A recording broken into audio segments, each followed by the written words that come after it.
Hello,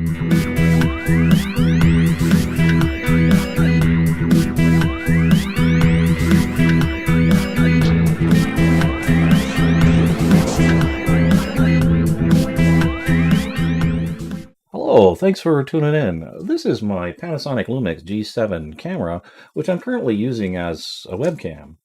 There's one issue that concerns me, and that is this HDMI port, which I feel over time may experience more stresses than would be normally happening if it was in some other use case scenario. But because of that, I decided to attain one of these SmallRig cages, primarily because I knew that it shipped with one of these HDMI port protectors. Upon receipt, I've discovered that there's some particular idiosyncrasies of this cage, and one is the fact that first, make sure you remove the hot shoe cover, because you're going to not need it. And I've had to take this apart like 3 or 4 times in when I was practicing this for this production, and believe me, it gets very irritating. So we're to wise take out the hot shoe protector. All right. Now, secondly, this cage almost demands that you put it in upside down, because what you want to do is try and move this flap out of the way when you put it into the cage, so it's behind this bar here. So let me allow me to demonstrate. So let me make sure it's in there correctly. I believe it's this way, yes. So I'm left-handed, so I'm going to be I do this sort of opposite. This left-handedness drove my mother to distraction. So first, let's see. And see if I can squish that there, like so.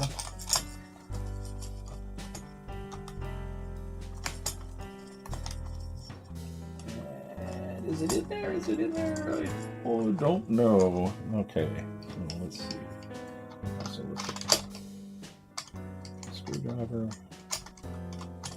So it sort of falls into place.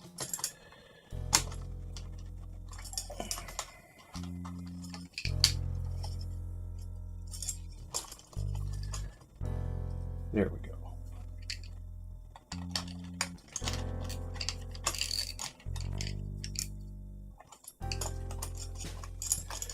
Yeah, it's a very peculiar fit, as you'll discover in a moment there. So this is in there now correctly. Yeah, not too tight. And so, as it is, it looks pretty good. Now we come to the second part, and that is up here by the hot shoe protector. This cage ships with this sort of hot shoe placeholder with these 2 small screws, which you tighten down in this rail so that it locks everything together. Now, it wouldn't really bother me, except the fact that upon initially attempting this, I didn't realize that you'd have to actually exert some significant amount of force to get it in there correctly. So now it's in there, it's flush, which is what you want, and now there's a smaller Allen key that this ships with, and just tightening that up like so. Oops, like so. There we go, and the package is pretty much complete. Now, I've already got this attached here because I had this set up earlier, but I just wanted to show you for demonstration purposes. So release it.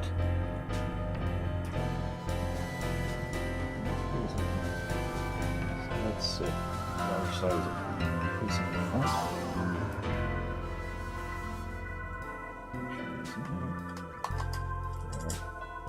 Hold it, tighten it, and maybe just a little tighter. There we go.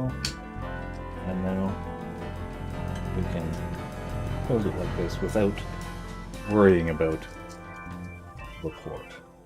Another interesting thing that I discovered about this cage is the fact I use a little dummy battery for to give the G7 constant power. And this has this nice little area here where I can snake through the connector for that dummy battery, which allows me then to put it in correctly with a little click. And then there's this little plastic doorway. Get that out of the way and close, and we're set for business. So this is protected, and there we are. Final words. I think it's a wise investment. It's compared to the current price of the Lumix G7, one might be tempted to say, oh, well, that's a pretty significant investment. However, if this port goes, you're out your money completely. So I think purchasing a little SmallRig cage like this to protect that port is something wise and would behoove one to do. Thanks for watching. Till next time, bye for now.